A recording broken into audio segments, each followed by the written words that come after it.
다 함께 매일 드리는 기도를 드리심으로 5월 15일 새벽 기도회를 하나님께 드리시겠습니다. 창조주 하나님, 오늘도 새 아침을 주시고 주님의 사랑으로 세상을 붙들어 주시니 감사합니다. 고통과 어둠이 가득한 북녘 땅과 세계 곳곳의 전쟁터 위에 구원의 빛을 비추어 주옵소서. 삶의 벼랑 끝에 서 있는 이들을 속히 도와 주옵소서. 힘을 잃어가는 한국교회가 분연히 일어서게 하옵시고 성도들이 주님의 말씀에 믿음으로 응답하게 하옵소서. 교회와 가정에서 믿음의 대가 잘 이어지게 하시고 성령님의 인도하심에 따라서 저희 교회의 신앙 지도 원칙인 경건한 복음주의 신앙의 육성, 성서적 생활 윤리의 훈련, 교회 연합 정신의 구현, 세상에서 하나님 공의의 실현에 힘쓰게 하옵소서. 모든 교역자들이 성령님으로 충만하게 하시고 모든 성도들이 하나님의 명령을 따라 사랑으로 올라가게 하옵소서. 예수님의 이름으로 기도드립니다. 아멘. 다 함께 찬송가 204장 찬송하시겠습니다.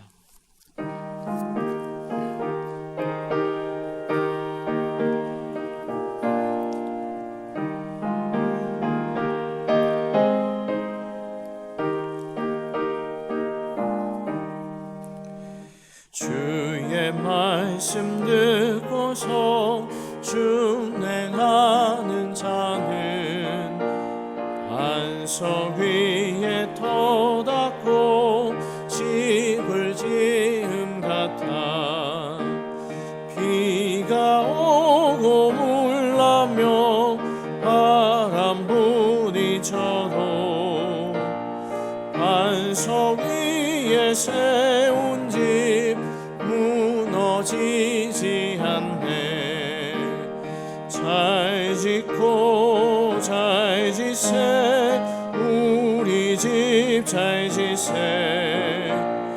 만세 반석 위에 나 우리 집 잘 짓세.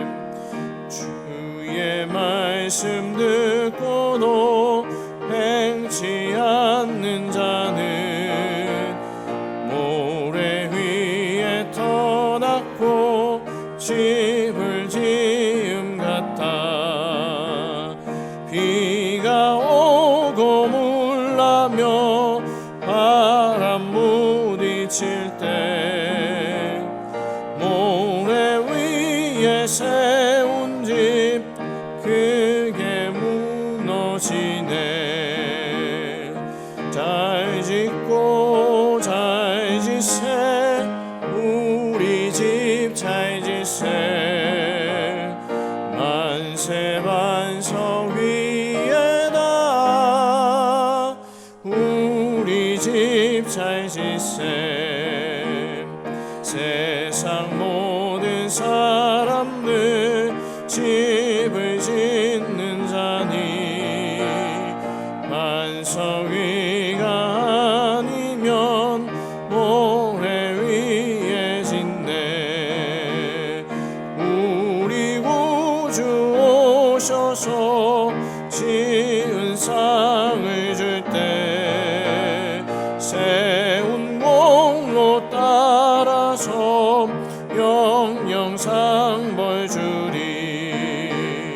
잘 짓고 잘 짓세, 우리 집 잘 짓세. 만세 반석 위에 나 우리 집 잘 짓세. 아멘.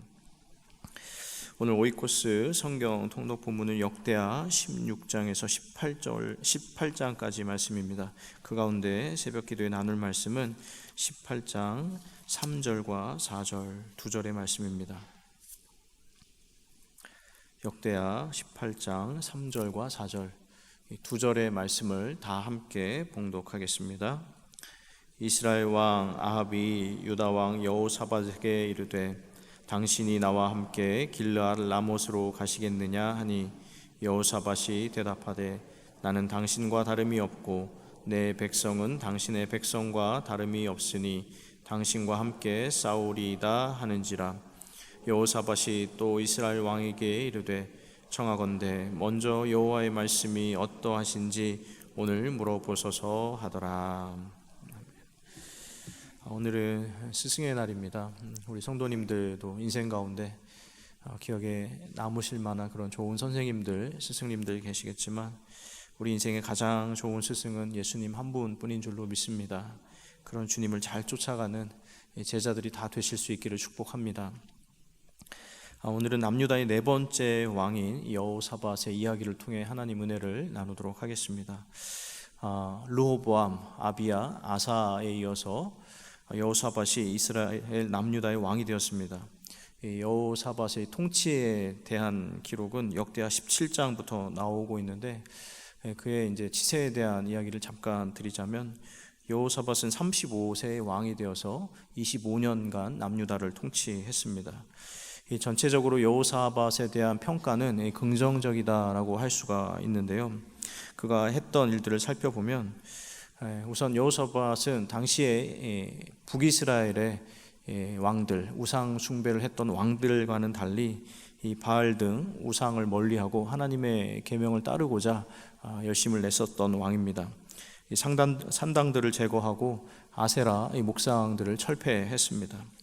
또한 백성들로 하여금 하나님의 뜻을 깨닫도록 하기 위해서 제사장들과 또 율법 교사들, 레위 사람들을 뽑아서 지방을 순회하면서 율법을 가르치도록 했습니다. 하나님께서는 그런 여호사밧과 이 남유다에게 이 복을 주셨습니다. 그런데 평화의 시기는 곧 영적 위기의 시기가 되었고 여호사밧은 하나님께서 주셨던 평화를 사람의 손을 통해서 지키려고 했습니다. 다름 아니라 여호사밧이 북이스라엘의 우상 숭배로 유명한 아합 왕가와 정략 결혼을 맺게 된 것입니다. 오늘 함께 보신 본문은 당시에 그런 상황을 배경으로 하고 있습니다. 제가 역대하 18장 1절, 2절, 3절이죠. 그 앞에 절까지 포함해서 제가 다시 한번 읽어보겠습니다. 여호사밧이 부귀와 영광을 크게 떨쳤고 아합 가문과 혼인함으로 인척 관계를 맺었더라. 2년 후에 그가 사마리아의 아합에게 내려갔더니 아합이 그와 시종을 위하여 양과 소를 많이 잡고 함께 가서 길르앗 라못 치기를 권하였더라. 이스라엘 왕 와합이 유다 왕 여호사밧에게 이르되 당신이 나와 함께 길르앗 라못으로 가시겠느냐 하니 여호사밧이 대답하되 나는 당신과 다름이 없고 내 백성은 당신의 백성과 다름이 없으니 당신과 함께 싸우리이다 하는지라. 아합이 사돈 여호사밧이 사마리아로 내려왔을 때 큰 잔치를 베풀었습니다. 그리고 잔치 자리에서 여호사밧에게 아람의 길르앗 라못을 함께 치러 올라가자라고 제의를 합니다. 여호사밧은 이 잔치 자리에서 흥에 겨웠는지 아합의 제안을 선뜻 받아들이고 함께 전쟁을 벌이기로 결정합니다. 그런데 여호사밧이 전쟁을 결정하고 나서 아합에게 한 가지 제의를 하는데 그 내용이 그 뒤에 이제 4절, 5절 말씀에 등장하고 있습니다. 4절과 5절 말씀은 우리 같이 한번 읽어보도록 하겠습니다. 여호사밧이 또 이스라엘 왕에게 이르되 청하건대 먼저 여호와의 말씀이 어떠하신지 오늘 물어보소서 하더라. 이스라엘 왕이 이에 선지자 400명을 모으고 그들에게 이르되 우리가 길르앗 라못에 가서 싸우랴 말랴 하니 그들이 이르되 올라가소서 하나님이 그 성읍을 왕의 손에 붙이시리다 하더라. 아합의 전쟁 제의를 선뜻 받아들인 여호사밧이 이 전쟁을 치르러 올라가는 것이 하나님의 뜻이 맞는가 확인하자고 아합에게 이야기하는 겁니다. 여호사밧은 그래도 신앙이 있었던 인물인지라 아합에게 하나님의 뜻을 같이 확인하자고 요청한 것이죠. 여기서 여호사밧이 하나님의 뜻을 물어보자고 얘기하는 그 모습은 언뜻 보기에 그다지 문제될 것이 없어 보입니다. 그런데 조금만 생각해 보면 여기에는 한 가지 중요한 문제가 있다는 것을 알 수가 있는데 어떤 문제인가 하냐면 바로 순서상의 문제입니다. 여호사밧은 아합과 전쟁을 치르기로 결정한 뒤에 하나님의 뜻을 그 다음에 확인하고자 했는데 이것은 잘못된 순서입니다. 전쟁에 참전하기로 결정을 내리고 나서 그 결정에 대해서 하나님께 묻는 것은 하나님께 허락을 구하는 것이 아니라 사실은 자신의 결정에 대해서 하나님의 동의를 구하는 것에 지나지 않기 때문입니다. 자기가 스스로 다 결정을 해놓고 그 결정에 대해서 하나님께 찬성표를 던져달라라는 의미로 하나님께 묻자라고 한 것입니다. 여러분, 제가 이 말씀을 이제 묵상하고 준비하면서 신약에서 예수님께서 하셨던 말씀의 한 대목이 생각이 났습니다. 조금 길기는 하지만 가능하신 분은 누가복음 9장을 함께 좀 찾아보도록 하겠습니다. 누가복음 9장입니다. 9장 57절에서 62절까지의 말씀입니다. 누가복음 9장 57절에서 62절까지 말씀, 가능하신 분은 함께 교독해 보도록 하겠습니다. 9장 57절에서 62절입니다. 저부터 읽겠습니다. 길 가실 때 어떤 사람이 여짜오되 어디로 가시든지 나는 따르리이다.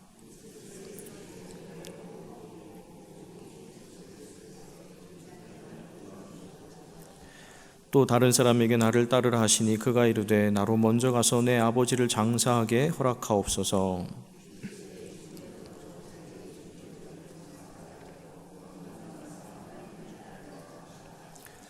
또 다른 사람이 이르되 주여 내가 주를 따르겠나이다마는 나로 먼저 내 가족을 작별하게 허락하소서.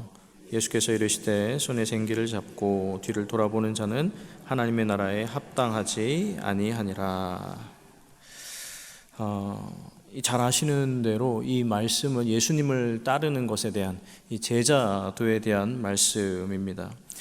먼저 어떤 사람이 예수님을 자신이 나서서 선뜻 내가 주님을 따르겠습니다 라고 이야기했는데 예수님께서는 인자는 머리 둘 곳이 없다 말씀하시면서 그를 거절하셨습니다.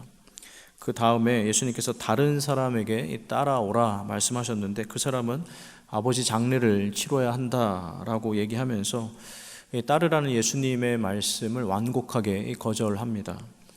마지막에 또 다른 사람이 예수님을 따르겠다 하면서 가족들과 작별할 수 있는 시간을 달라고 요청합니다. 그러나 예수님께서 따르려고 하거든 뒤를 돌아보지 말아야 한다라고 말씀하시면서 먼저 자신이 따르겠다라고 했던 그 사람도 합당하지 않다라고 거절하셨습니다. 여러분, 제자도와 관련된 이 말씀을 많이 접해 보셨을 텐데 이 제자도에 대한 이 말씀의 가장 중요한 요점은 그 인생의 결정권이 누구에게 있느냐 하는 것에 대한 말씀입니다.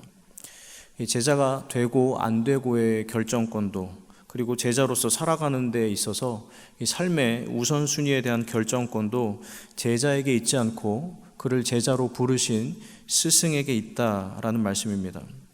다시 말해서 예수 그리스도를 따르고자 하는 모든 자들의 결정권은 제자된 그 사람이 아니라 그를 부르신 예수 그리스도에게 있다라는 의미입니다. 여러분, 잠깐 우리 자신에 대해서 함께 생각해 보기 원하는데, 저도 여러분도 우리가 함께 신앙인으로 살아가고 또 제자로 살아가고자 하지만 우리가 우리 인생에서 이 결정권을 손에 놓지 못하고 끝까지 움켜쥐려고 하는 순간들이 얼마나 많이 있는지 모르겠습니다. 우리가 무언가를 소망하면서 하나님께 기도할 때도 이미 우리 마음속에는 그게 꼭 필요하다라고 다 결정을 해놓고 기도할 때가 많습니다. 물론 무언가 소망하면서 하나님 앞에 간구하는 것은 잘못된 것도 아니고 하나님은 우리의 그런 간구를 외면하는 분도 아니십니다. 그런데 저하고 여러분이 자신의 뜻이 아니라, 우리 자신의 뜻이 아니라 하나님의 뜻을 이루고자 하는 사람이라면, 즉 예수 그리스도의 제자로 살고자 하는 사람이라면 그 인생에 있어서 무엇이 더 우선하는지에 대한 결정권, 그리고 그 삶에 무엇이 필요한지 또 필요하지 않은지에 대한 결정권, 그가 제자가 되어서 살아가고자 하는 사람이라면 그 인생의 결정권을 어떤 형태로도 주장할 수 없다라는 것입니다. 물론 아버지를 장사 지내는 것은 윤리적으로 타당한 일이고 인간사에 있어서 가장 중요한 전통이기는 하지만 그가 예수 그리스도를 따르는 제자가 되고자 하는 사람이라면 제자의 인생의 결정은 이 도덕과 윤리를 따라야 하는 것도 아니고 전통을 따라야 하는 것도 아니고 오직 스승 되시는 예수 그리스도의 말씀을 궁극적으로 따를 수 있어야 한다라는 의미의 말씀입니다. 오늘 함께 보신 이 역대하 본문에서 여호사밧은 자기가 결정을 해놓고 하나님께는 자신의 결정에 대한 동의를 구하고자 했습니다. 하나님이 참된 왕이시고 사실은 유일한 결정권자이신데 자신이 왕이 되어 결정하고 하나님은 참모 정도로 여겼던 것입니다. 의식적이든 무의식적이든 자기 인생의 결정권과 주도권을 자기 손에 쥐고 하나님을 자기 인생의 조연으로 엑스트라로 세우려고 했습니다. 그러나 만약에 저하고 여러분이 우리가 진정으로 예수 그리스도를 따르고자 하는 제자가 되고자 한다면 우리는 우리 인생의 중요한 결정권을 하나님의 손에 넘겨드릴 수 있어야 합니다.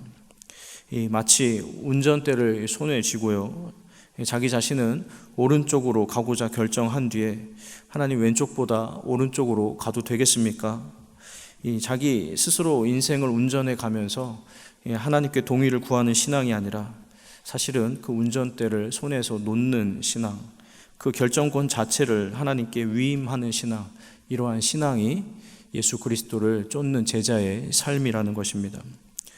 우리는요, 손에서 이 운전대를 놓아 버리는 순간 큰 사고가, 잘못된 일들이 일어날 거라고 막연하게 생각합니다. 이 차가 뒤집히거나 아니면 내가 생각지 않았던 엉뚱한 곳으로 가거나 아니면 먼 길을 돌아서서 갈 것 같아서 운전대를 우리 손에서 놓지 못할 때가 많이 있습니다. 그러나 주님께서는 말씀하십니다. 믿음이 적은 자들아, 너희 가운데 무엇이 있어야 할지 내가 다 안단다. 그러니 하나님 나라와 그의 의를 먼저 구하라 라고 우리에게 말씀하십니다. 오늘 하루도 예수 그리스도의 제자로 살아가고자 한다면 저하고 여러분, 이 믿음으로 우리 인생의 결정권과 주도권을 우리 하나님께 맡겨드릴 수 있어야 합니다. 감히 말씀드리건대 하나님께 우리 인생의 결정권, 주도권 내어드릴 때 인생이라는 우리의 차가 뒤집히지도 않고 엉뚱한 곳으로 가지도 않고 이상한 곳으로 가지도 않습니다. 오히려 우리를 인도하시는 선한 목자 되신 예수님께서 우리로 하여금 가장 안전한 방법으로, 가장 알맞은 속도로 꼭 있어야 할 곳에 있게 하실 줄로 믿습니다. 오늘 하루 그분을 잘 따라가시는 좋은 양들, 좋은 제자들이 다 되실 수 있기를 주님의 이름으로 축원합니다. 기도하겠습니다. 하나님 아버지, 자격 없는 저희를 제자로 불러주시니 감사합니다. 다만 제자로 살아가는 것이 오직 하나님 은혜로만 가능한 것임을 고백하오니 저희에게 은혜를 베풀어 주시옵소서. 하나님의 은혜로 움켜쥐고 있는 삶의 주도권과 결정권을 하나님께 내어 맡기는 믿음의 사람들이 되게 하여 주시옵소서. 하나님께서 인도하시는 대로 사는 삶이야말로 가장 복된 삶인 것을 알아 먼저 하나님의 뜻을 구하고 하나님께서 인도하시는 대로 따르겠습니다. 결단하며 살게 하여 주시옵소서. 특별히 오늘은 스승의 날입니다. 하나님, 대한민국 교육계를 위해 기도합니다. 대한민국 교육계가 위태롭습니다. 기독교 건학 이념으로 세워진 학교들이 위기에 놓였습니다. 하나님, 저희 자녀들을 지켜주시고 한국 교육계를 지켜주시옵소서. 교직을 사명으로 받은 기독교사들이 세워지게 하여 주시고 하나님의 창조 질서를 진리로 여기는 이들이 저희 자녀들을 돌볼 수 있도록 이 땅의 기독학교들과 교사들을 지켜주시옵소서. 특별히 영락의 교육기관들을 돌보시사 지친 교사들의 사명을 새롭게 하여 주시고 학부모들은 신뢰함으로 자녀들을 맡기고 자녀들은 존경함으로 선생님들을 바라볼 수 있게 하여 주시옵소서. 이 모든 것 예수 그리스도의 이름으로 기도드립니다. 아멘. 이제 함께 나눈 말씀 의지해서 먼저 기도하도록 하겠습니다. 스스로 인생의 왕이 되어서 살기보다 인생의 주도권, 결정권을 하나님께 내어드리는 제자된 삶을 살게 하여 주시옵소서. 하나님께 맡겨드린 삶이야말로 복된 삶이라는 것을 믿으며 나아가게 하여 주시옵소서. 기도하시기 바랍니다. 그리고 오늘 주간 기도 제목입니다. 수요 1부, 2부 기도회를 통해 모든 인생의 참된 스승이 되어주신 예수님을 깊이 생각하는 은혜의 시간 될 수 있도록 수요 1부, 2부 기도회를 위해 기도해 주시기 바랍니다. 그리고 교우들 가운데 수술 일정 가운데 있는 모든 환우들이 살아계신 하나님의 치유의 은혜를 경험할 수 있도록 또 함께 기도해 주시길 바랍니다. 이와 같은 기도 제목으로 함께 기도하시고 각자의 기도 제목 가지고 기도하시겠습니다. 하나님 아버지 감사합니다. 하나님 오늘도 저희를 새벽에 깨워주시고 하나님 말씀 앞에 불러 모아주시고 하나님 말씀 의지에 함께 기도하게 하시니 감사를 드립니다. 하나님 오늘 너무나 중요한 우리 인생의 신앙의 중요한 이야기를 나눴습니다. 하나님 여호사밧이 아합에게로 가서 하나님 자신의 생각으로 전쟁에 나가기로 결정한 뒤에 그 뒤에서야 하나님의 뜻을 구하는 모습을 보았습니다. 하나님 사실은 우리의 모습이 그와 같지 않습니까? 이미 저희 인생의 중요한 결정들을 스스로 다 내려놓고 하나님의 뜻을 묻고 구하고 동의를 구하는 하나님 그런 신앙생활을 하고 있지는 않습니까? 주님 불러주셨을 때는 저희 인생의 결정권과 주도권이 저희에게 있는 것이 아니라 주님께 있음을 기억하게 하여 주시옵소서. 제자로 살아가는 삶에 있어서 하나님 인생의 모든 주도권 결정권이 스승의 손에 있다는 것을 겸허히 받아들이고 겸손히 받아들이고 믿음으로 받아들이고 저희 삶을 스승 되시는 참 스승 되시는 예수 그리스도 우리 주님께 맡길 수 있는 믿음의 제자들이 다 되게 하여 주시옵소서. 하나님 부르시는 것도 하나님께 있고 그 부르심에 맞춰 살아갈 때 중요한 것들 하나님 우선적인 것들 결정하고 판단하는 것도 다 하나님의 손에 있는 줄로 압니다. 아버지 하나님 사실 잊지 않고 하나님의 뜻에 맞춰 하나님의 인도하신 대로 사는 삶이야 복된 삶인 것을 믿으며 우리 주님 뜻을 간구하고 주님 뜻에 맞춰 살아가는 하나님 기뻐하시는 제자된 삶을 사는 저희 모두가 다 되게 하여 주시옵소서. 아버지 하나님 오늘 하나님 쓴 1부 기도 2부 기도회가 있습니다. 하나님 일주일의 중간에 하나님 말씀 사모하며 나오는 모든 영광의 성도님들 하나님 기도의 시간마다 하나님 말씀의 은혜를 베풀어 주시고 그 말씀에 잇대어 남은 한 주를 승리하며 살아갈 수 있도록 도와주시옵소서. 말씀을 전하시는 목사님들 성령으로 충만하게 하여 주시고 준비된 말씀이 하나님 사모하고 갈급한 영혼들 가운데 깊이 전해져서 하나님 그 말씀으로 영혼이 솟게 되는 은혜의 시간이 되게 하여 주시옵소서. 아버지 하나님 또한 소망합니다. 하나님 금주간에 큰 수술을 앞둔 이들 하나님 중요한 치료를 앞두고 있는 하나님 교우들이 계십니다. 아버지 하나님 병상마다 침상마다 찾아가 주시옵소서. 하나님 의사 선생님과 간호사 선생님들의 손길 위에 하나님의 손을 얹어 주시사 하나님의 은혜로 적절한 치료가 이루어지게 하여 주시고 하나님 이후에 회복도 하나님의 은혜 가운데 온전히 되어지게 하여 주시옵소서. 그래서 사랑하는 가족품으로 하나님 그리운 교우들 곁으로 하나님 사모하는 예배의 전으로 다시 나와서 함께 예배하고 함께 신앙생활하고 함께 소중한 일생을 살아갈 수 있는 하나님 저희의 교우들 하나님 병중에 있는 이들이 되게 하여 주시옵소서.